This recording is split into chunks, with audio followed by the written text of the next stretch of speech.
Adam, great to talk to you. I missed you on the last cycle. Good to That's be all with right. you.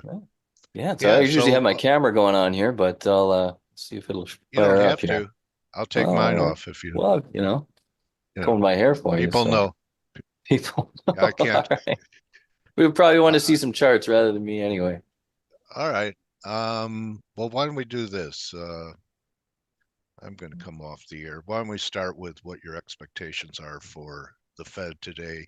My view is that he's really been like Dr. Jekyll and Mr. Hyde. He was Dr. Jekyll back in December and release the animal spirits and hard to put him back in the bottle. So, what are your thoughts going into it? How are you looking to trade it? Yeah, I mean, there Uh, we go. Well, let me have me up there now. I'm like, it's a trading event here now for the bigger picture. I think they ultimately do cut. They've said we just need a little bit more softer data. Taking it from 5.5 to 5.25 isn't that big a deal. But the trade, I think today is sell the statement, buy the press conference, in equities and bonds, and the opposite in the dollar. I think that's worked for a lot of Fed decisions. I don't think this one's any different. So the statement and dots will be hawkish, and then Powell comes back and it'll be dovish when he says Interesting. we just need to continue to gain confidence. We are seeing some things move in our direction. We want to have a soft landing, and I don't want to risk the expansion. Like he said, you can guess that maybe he will change from what he said 2 weeks ago based on a little blip higher in CPI, but I'm going to guess that he's going to stay the same thing he said 2 weeks ago, because plenty of data has softened as well, and it's not like he was sounded like he was really on the fence at Humphrey Hawkins. So I Okay. think it's a pretty clear event to me. It's just a matter of how much the market freaks out when the dots go from three cuts to two. And I guess the other thing I'm going to watch is we just need two dots to move, right? So if two dots move from 75 to 50, that's enough to move the median. Well, I want to see if three or four or five dots move. Well, I think that's a little more significant. So we'll be trading the headline on 50 to 75, but I think this if it's just two dots that move, I think I take that as a dovish at this point, or less of a strong signal about a hawkish Fed, or at least coherence or cohesiveness from the Fed, if that's Why where do it you goes. think he went on 60 Minutes and what was the message that you gleaned from that program? Uh, Did you you know, watch it? I should ask this yeah, yeah, before. yeah. He's just like, I think part of it is trying to say the Fed is in charge. I mean, when you think about their public communication role, it's different from their markets communication role. And it's really to assure people that they're in charge, prices are coming down, we'll have a strong and stable dollar. Um, I didn't remember any real red flags for coming out of that interview. I think I remember the headline coming out of it was someone running with like a headline of something that he actually didn't say. It was like an inference of a more hawkish statement than if you actually looked at the transcription. He didn't say that. Yeah. Um, and that's kind of like what you have to watch out for right now, I think, with the Fed, with the statement. I think the main headline that a lot of people are going to run with is whatever is kind of the most hawkish. And that's, to me, it's obviously going to be a fade if that doesn't capture the essence of what's really changed. I heard someone's interpretation that he admitted it was a mistake to monetize all the fiscal spending and that the Fed is going to be responsible and not do that anymore. All right. Well, the way I'm thinking about a lot of things in the US is around 2026 and the fiscal side. So we have 2024, 2025. There's a lot of chips and IRA spending in there.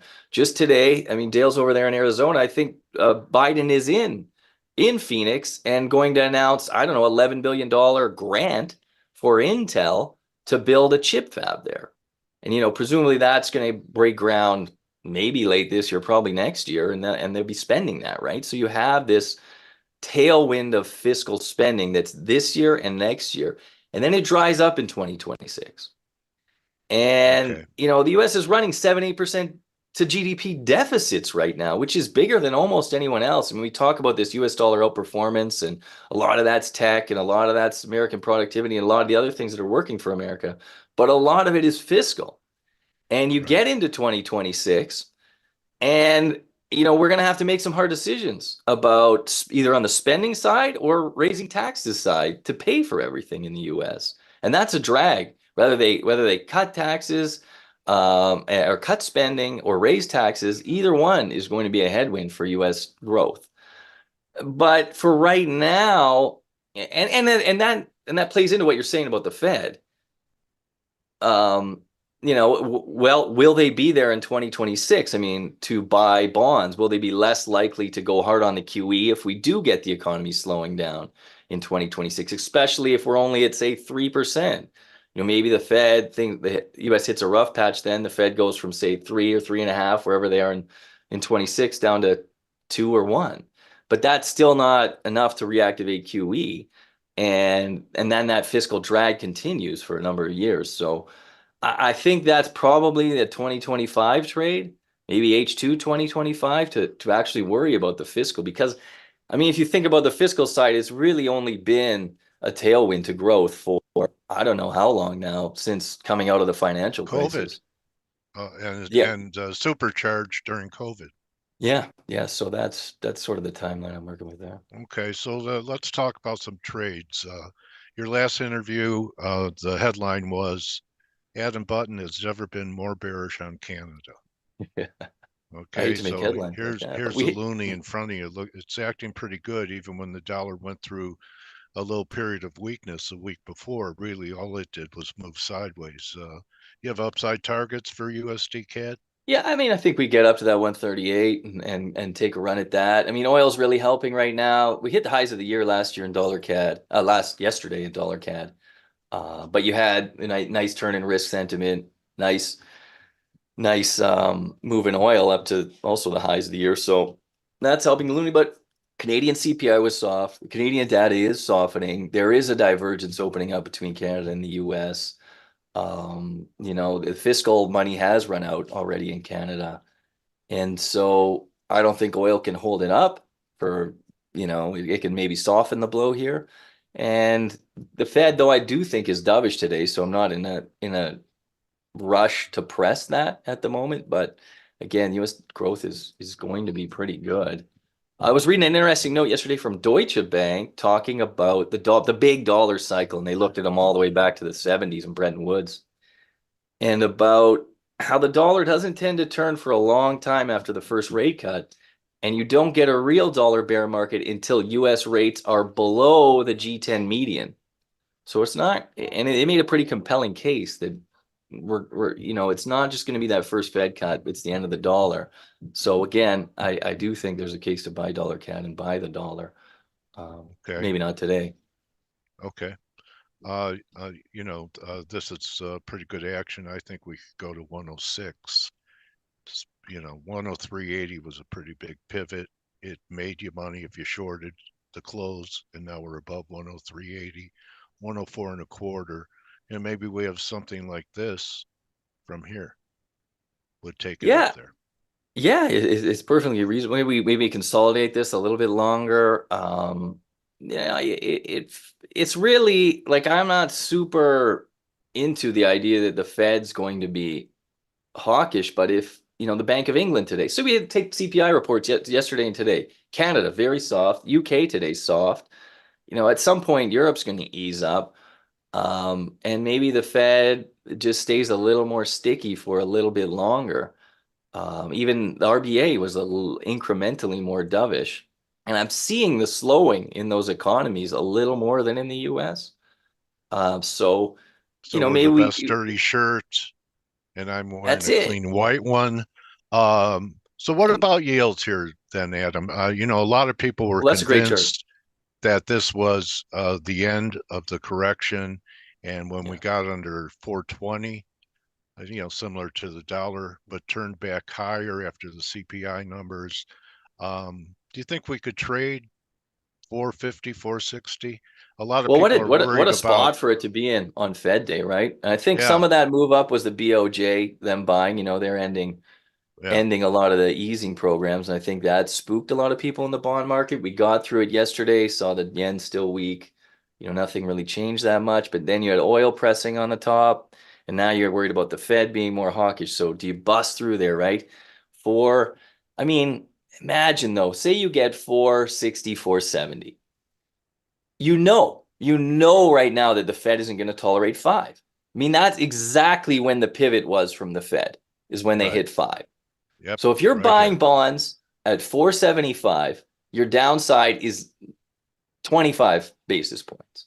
Yeah. And you know that we've got a huge Fed put right now. So if when the US economy stumbled, we get like one bad non-farm payrolls report or a low, whatever it is, you're going to 350.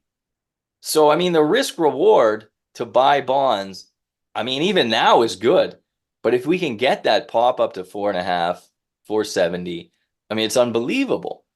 I think they're record net shorts right now in bonds. So I'm more inclined to be a buyer here.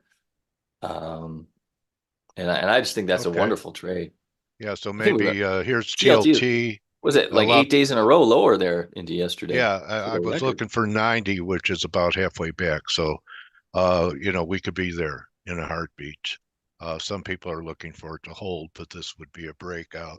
And if we're going to get that move lower in yields after this rally in yields is over, people are going to want to capture that yield, not just buy 1 year CDs at 4 3/4. Plus, you have capital gain potential on longer duration. So, Yeah, I mean, it would set up nicely today if the Fed, if I'm wrong and the Fed is more hawkish and Powell kind of says we're not going to cut in the first half of the year. And then you get rates kind of blowing out. And now you start to see weakness right away in housing, right away in autos, which is already creeping in. Although housing starts was strong this week. But, we've seen that before, 7% mortgages in the US. It's a pretty sudden stop in activity, and especially 7.5. So if we were to get bonds below, then you get the weakness maybe later in the year. But yeah, maybe the Fed is reluctant to cut rates in, September before the election. I think they'd probably still be fine in September, but certainly not in November. And that'd be like a great setup. I mean, I don't think it gets much better than that. to be a Uh, buyer of uh, uh, long duration debt, U.S. debt, rate anything you can get for, I like mean, you go down zero the zero corporate coupon stack, bonds. Yeah. a safe 6% bond, Yeah. um, heading That, into an uncertain political time, an economy that's probably over its skis a little bit, and the Fed staying more incrementally hawkish, showing you that they're determined to get rates, inflation down to 2. I don't know. That's a nice setup. you've been a long-term copper bull. So I'm going to acknowledge you. I used to say, "Oh, Dr. Copper is being sued for malpractice for imitating a bull market." Well, I'm with you now, Adam. I mean, the action in copper, which is surprising with the melees still in China. I'm assuming you're still concerned about China. Mhm. What's behind this recent copper move, Yeah, it's which funny because it's pretty not that great powerful of I'm not sure that's an economic barometer right now. I'm not taking it as that. I'm taking it as a sign of a lack of mining investment supply? and a Yeah, sign of demand from EVs and the green transition and just energy now. I think a lot of the talk this week on CNBC or whatever is, and people are coming to recognize how much more power AI is going to take up. Sam Altman himself was out from OpenAI saying the big bottleneck after we get through transformers is going to be energy. We need like massive, massive amounts of energy for they're building data centers like you wouldn't believe in the US, yeah, yeah. and everyone is going to need these. And not only that, but you need charging infrastructure, heat pumps, all the things that connect it all. Solar uses a lot of copper. Wind turbines use a lot of copper. EVs use a ton of copper. And so and meanwhile, it's unbelievably difficult to open a copper mine. And you had just this year, they shut the one down in Panama. That was 2% of global supply. Over environmental concerns. It's You have to use a lot of chemicals to make a copper mine, and nobody wants to do it in their country. And the miners are still extraordinarily cheap in copper, but Okay. it's not one of those things that you can solve in 2 or 3 or 5 years, even once it gets into undersupply. And I think that sets up like $6 or $7 copper, which I think Goldman was talking about this week. There's So, Freeport, and here's the ETF on the coppers. Yeah, yeah, it looks like they're on the verge of breaking out. A little hesitation here. I mean, the torque to go from $4 copper to $6 copper on these is it's like 10x. I mean, their margins are so thin, even at four. Um, Okay. and You the have a take multiples are on so low. uranium? Uranium's been under pressure. It was, the darling, and it seems like they're rotating into fossil fuels now. But a lot of the uranium stocks have, looks like they're trying to top. I On the guess you could top. use Cameco as the best of Yeah. breed. There you You go. have a Good view Canadian on? company. Yeah, I mean, listen, we have this big conundrum about how to solve the energy shortage, which I think is the overlooked underlying trend of this decade and maybe even the next one. And we have to decide between natural gas, between coal, between nuclear, between wind and solar, or battery storage. And a lot of people want to say to wind, solar, and battery, but it isn't there. It's just not there, and it's not going to be there in time. And they're building more and more coal right now, and nobody wants that, right? and why did So Biden slow down uh, the natural gas industry when that's greener than coal? yeah, and I'm really bullish on one technology to get a little bit into the equities. It's called net power, and so they burn natural gas in regular natural gas fired plants essentially, but they burn the chemistry of it is if you burn natural gas in a pure oxygen environment rather than normal air, which is mostly nitrogen, you don't get nitrous oxide. You get two byproducts of that. You get pure carbon dioxide and water. And so it's like a net power. It might be two words. Try two words.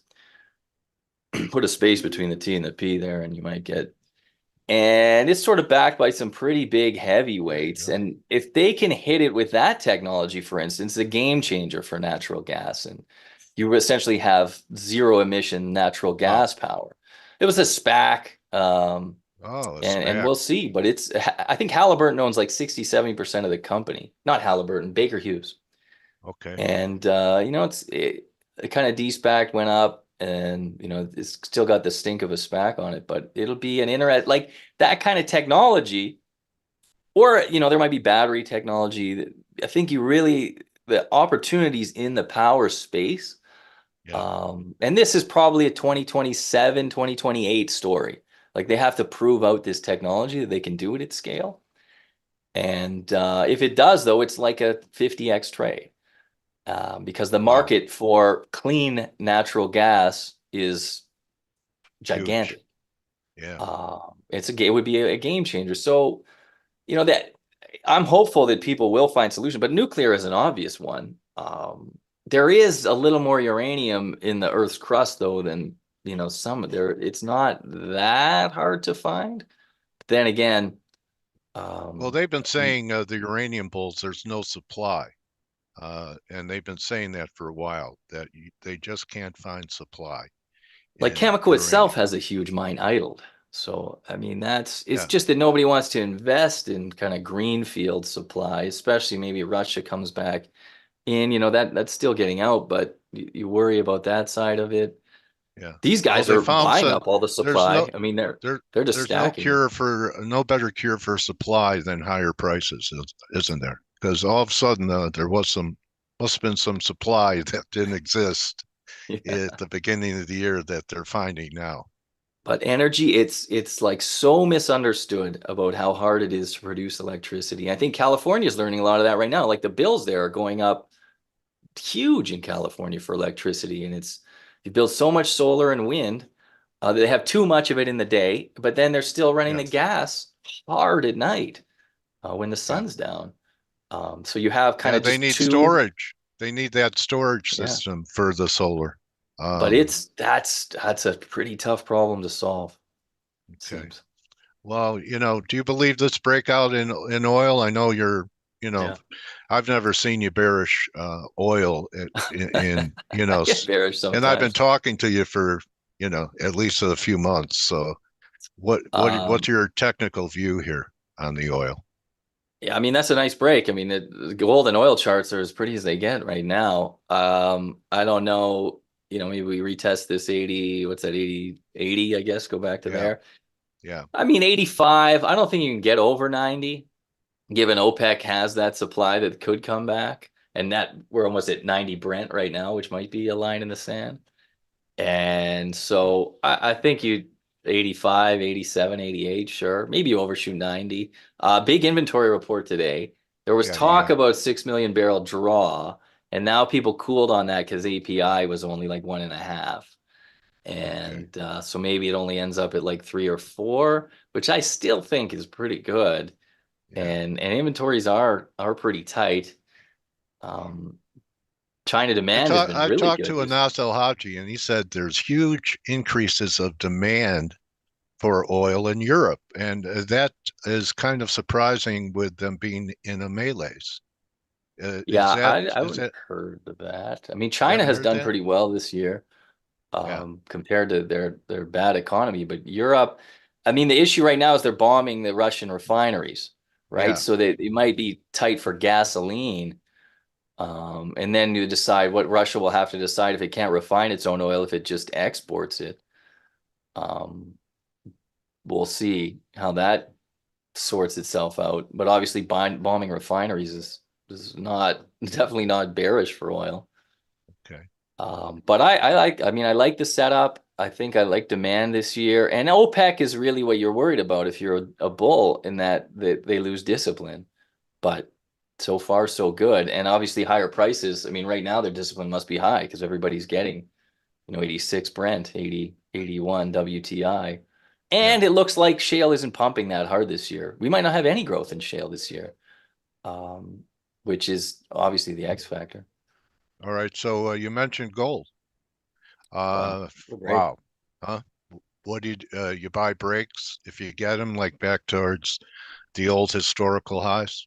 I mean, If there's yeah, I mean, I like a lot that's there. If I were to, look at the landscape and the sentiment out there, and if you would have told me that gold had broken out to 2,200, I would have thought we'd hear a lot more about gold and that we'd have some enthusiasm.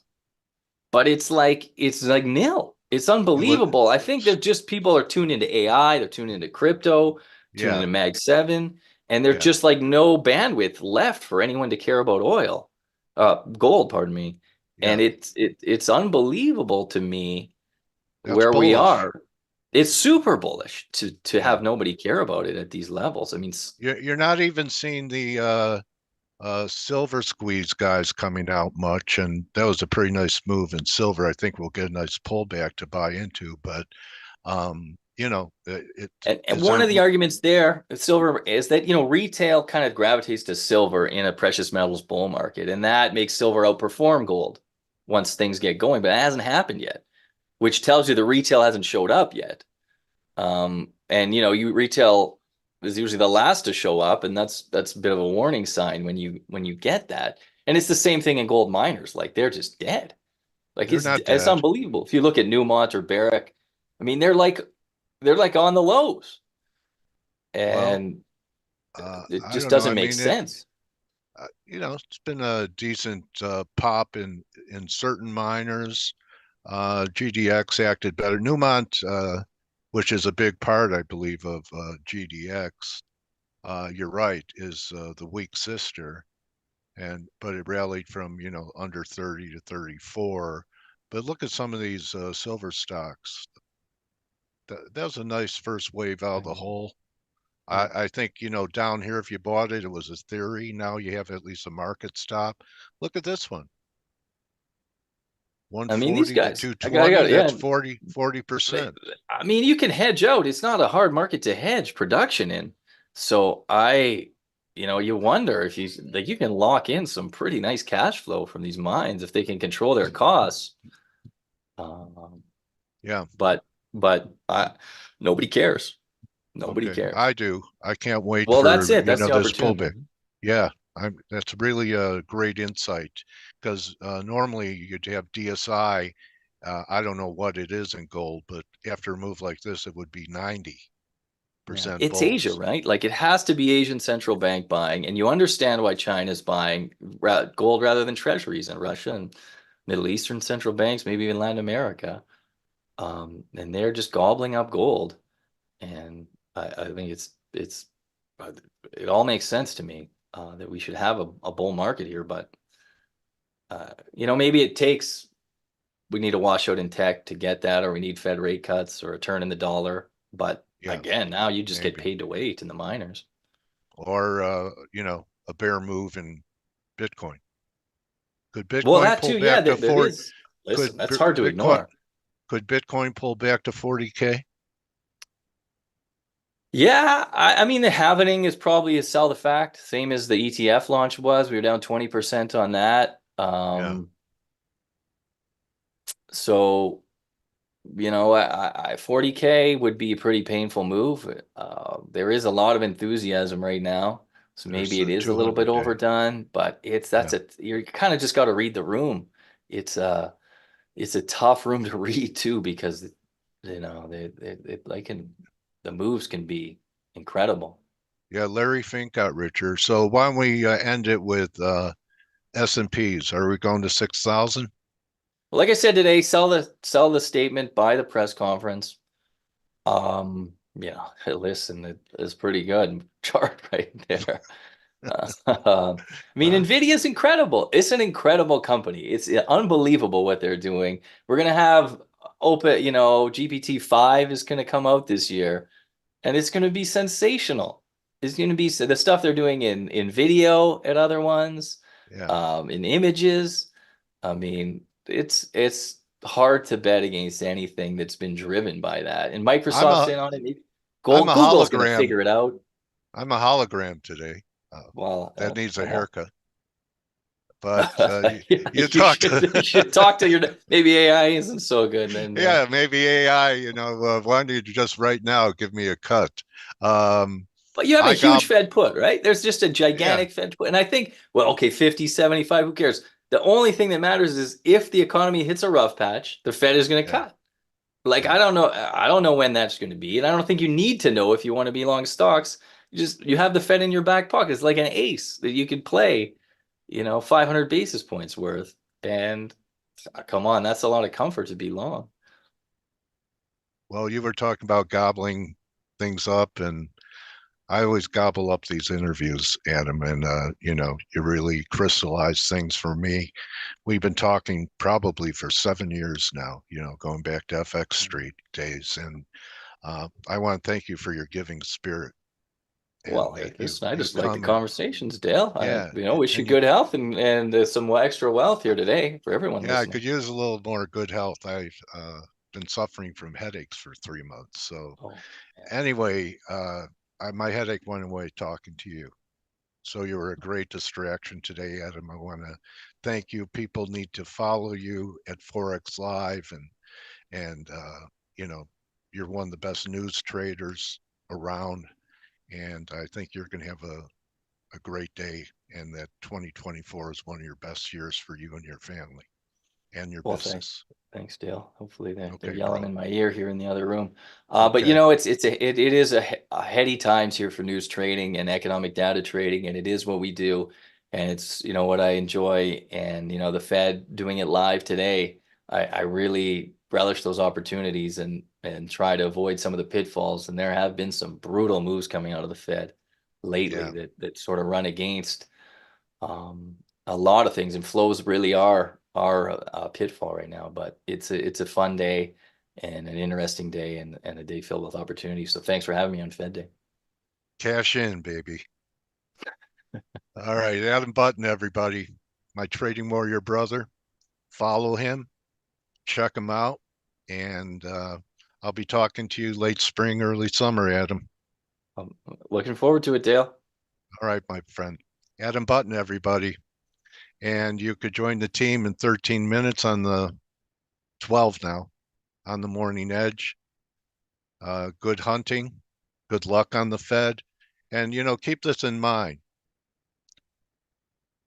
The market will be here after the Fed. It's not illegal to stay flat and wait for the dust to settle. So make sure your equity is here after the Fed and trade with less leverage on days like this. That's from the coaching aspect of me. So you're welcome, everyone. See everyone tomorrow. And don't just count your pips, count your blessings. Adios, my trading warrior brothers and sisters. Hey traders, this is Blake Morrow with Forex Analytics. Thanks for stopping by our YouTube channel.